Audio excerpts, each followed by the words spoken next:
ನಮ್ಮೆಲ್ಲ ವೀಕ್ಷಕರಿಗೂ ಪ್ರೇಮಿಗಳ ದಿನಾಚರಣೆಯ ಶುಭಾಶಯಗಳು. ಪ್ರೇಮಿಗಳೇ, ನಿಮಗಾಗಿ ಪ್ರೇಮಿಗಳ ದಿನಾಚರಣೆಯ ಶುಭಾಶಯಗಳು. ನಾನು ನನ್ನ ಒಂದು ಕವನವನ್ನು ಇಲ್ಲಿ ನಾನು ಬರೆದಂಥ ಹಳೆಯ ಪತ್ರವೊಂದನ್ನು ಓದಲು ಇಚ್ಛಿಸುತ್ತಿದ್ದೇನೆ. ಇದನ್ನು ನಿಮ್ಮೊಂದಿಗೆ ಶೇರ್ ಮಾಡಿಕೊಳ್ಳಲು ಬಯಸಿದ್ದೇನೆ. ಹಾಗಾಗಿ ಈ ಒಂದು ಪತ್ರವನ್ನು ಓದುತ್ತಿದ್ದೇನೆ. ನನ್ನೆದೆಯ ಹೃದಯಾಂತರಾಳದ ಗೆಳತಿಯೇ, ಇದು ನಿನಗಾಗಿ ನಾ ಬರೆದ ಪ್ರೇಮ ಕವಿತೆ. ನನ್ನ ಎದೆಯ ತುಂಬ ಬಾನಂಗಳದಲ್ಲಿ ಅರಳಿದ ಓ ನನ್ನ ಪ್ರೇಮ ಕುಸುಮವೇ, ನನ್ನ ಹೃದಯಂಗಮದಲ್ಲೊಂದು ಸೌಧ ಕಟ್ಟಿ ನಿನಗಾಗಿ ಕಾಯುತ್ತಿದ್ದೇನೆ.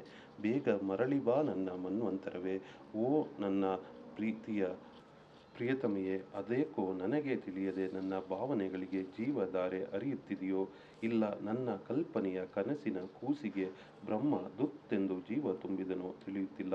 ಆದರೆ ನನ್ನ ಹೃದಯಂಗಮದಲ್ಲಿ ಸದಾ ನಿನ್ನನ್ನು ಆರಾಧಿಸುತ್ತಿದ್ದೇನೆ. ನನಗೆ ನಿಜ ಜೀವನದಲ್ಲಿ ನಿನ್ನೊಂದಿಗಿನ ಬಾಂಧವ್ಯದ ಸಂಬಂಧವೇ ಅದೇಕೋ ಬೇರೆ ರೂಪ ತಳೆಯಿತೋ ನನಗೆ ತಿಳಿಯುತ್ತಿಲ್ಲ. ನನಗೆ ನಾನೇ ಹೇಳಿಕೊಳ್ಳುತ್ತಿದ್ದಂತೆ ನೀನು ನನ್ನ ಪಾಲಿನ ಹುಣ್ಣಿಮೆ ಚಂದ್ರನೋ, ಇಲ್ಲ ನನ್ನ ಕಣ್ಣಿಗೆ ಸಿಕ್ಕಿದ ಸಮುದ್ರದ ಅಲೆಯ ಮಧ್ಯೆ ಸಿಕ್ಕ ಕಲ್ಪನಾ ಶಿಲೆಯೋ ನನಗೆ ತಿಳಿಯುತ್ತಿಲ್ಲ. ಗೆಳತಿ, ನನ್ನ ಕನಸಿನಂತೆ ನಾನು ನಿನ್ನೊಂದಿಗೆ ಅದೆಷ್ಟೊತ್ತಿಗೆ ಮದ್ರಾಸಿನ ಮರೀನಾ ಬೀಚಿನ ಮರಳ ಮಧ್ಯ ಮರೆತು ನೈನಿತಾಲಿನ ಆ ಸುಂದರ ಜೀವನದೊಂದಿಗೆ ಬೆರೆತು ಹೋಗುತ್ತೇನೋ ಎಂದು ಎನಿಸುತ್ತಿದೆ.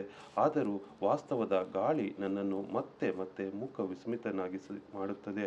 ಅದೇಕೆಂದರೆ ನೀನು ಒಂದೆಡೆ ಇದ್ದರೆ ನಾನು ಮತ್ತೊಂದೆಡೆ ಇದ್ದೇನೆ. ಆದರೆ ಅದ್ಯಾವಾಗಲೂ ನಮ್ಮ ಭಾವನೆಗಳು ಒಂದೇ ಕಡೆ ಇದೆ. ನಾವು ದೂರ ಪ್ರದೇಶಗಳಿಂದ ಬೇರೆ ಬೇರೆ ಇದ್ದರೂ, ಎಷ್ಟೇ ದೂರದಲ್ಲಿದ್ದರೂ ನಮ್ಮ ಭಾವನೆಗಳು ಒಂದೇ ರೀತಿ ಇದೆ. ನಮ್ಮ ಭಾವನೆಗಳು ಸೇರಿ ಪಯಣಿಸುತ್ತಿದೆ. ಆ ಪಯಣವನ್ನು ಹೀಗೆ ಮುಂದುವರಿಸುವ ಆಸೆಯೂ ಕೂಡ ಇದೆ. ನಾನು ಆರಾಧಿಸಿದ್ದು ನಿನ್ನ ನಿಜ ಜೀವನದ ವಾಸ್ತವತೆಯನ್ನಲ್ಲ, ಬದಲಿಗೆ ನನ್ನ ಕಲ್ಪನೆಯ ಭಾವನೆಗಳ ಭಾವಾಂತರಂಗವನ್ನು ಮಾತ್ರ. ನಾನು ಜೀವನ ಒಂದು ಸುಂದರವಾದ ಫಲವತ್ತತೆಯ ಭೂಮಿ, ಅದೊಂದು ಕನಸಿನ ಕೋಟೆ ಎಂದುಕೊಂಡು ಭಾವನೆಗಳಲ್ಲಿ ಭವನ ಕಟ್ಟಿ ಮನಸ್ಸಿನ ಮೂಲೆ ಮೂಲೆಯಲ್ಲಿಯೂ ಮಾನಸ ಸರೋವರದಂತೆ ಮಾಮರದಂತೆ ಚಿಗುರಿದ ನನ್ನ ಭಾವನೆಗಳನ್ನು ಹೆಮ್ಮರದಂತೆ ಬೆಳೆಸಂತೆ ಆ ವಸಂತ ಮಾಸಕ್ಕಾಗಿ ಕಾಯುತ್ತಿದ್ದೇನೆ. ವಾಸ್ತವಕ್ಕೂ ಕನಸಿಗೂ ಅಜಗಜಾಂತರ ವ್ಯತ್ಯಾಸವಿದೆ ಎಂದು ನನಗೆ ಗೊತ್ತಿದ್ದರೂ ಅದೇಕೋ ನನ್ನ ಕನಸುಗಳು ಬೆಳೆಯುತ್ತಲೇ ಹೋಗುತ್ತಿದೆ. ಆದರೂ ನನ್ನ ಕನಸುಗಳು ಅದೇಗೆ ನನಸಾಗಿ ನನ್ನೆದುರು ಪ್ರತ್ಯಕ್ಷವಾಗುತ್ತದೆಯೋ ಎಂದು ಕಾತರಿಸುತ್ತಿದೆ.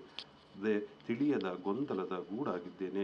ನಿನ್ನ ಒಂದೇ ಒಂದು ಕುಡಿ ನೋಟಕ್ಕಾಗಿ, ಒಂದೇ ಒಂದು ಸವಿ ಮಾತಿಗಾಗಿ ದಿನವಿಡೀ ಕಾಯುತ್ತಿದ್ದೇನೆ.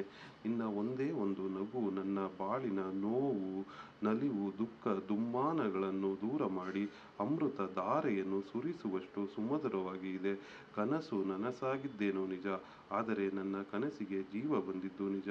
ಆದರೆ ಅದೇಕೋ ಈಗ ನನ್ನ ಕನಸುಗಳೇ ನನ್ನಿಂದ ದೂರ ಹೋಗುತ್ತಿದೆಯೇನೋ ಅನಿಸುತ್ತಿದೆ.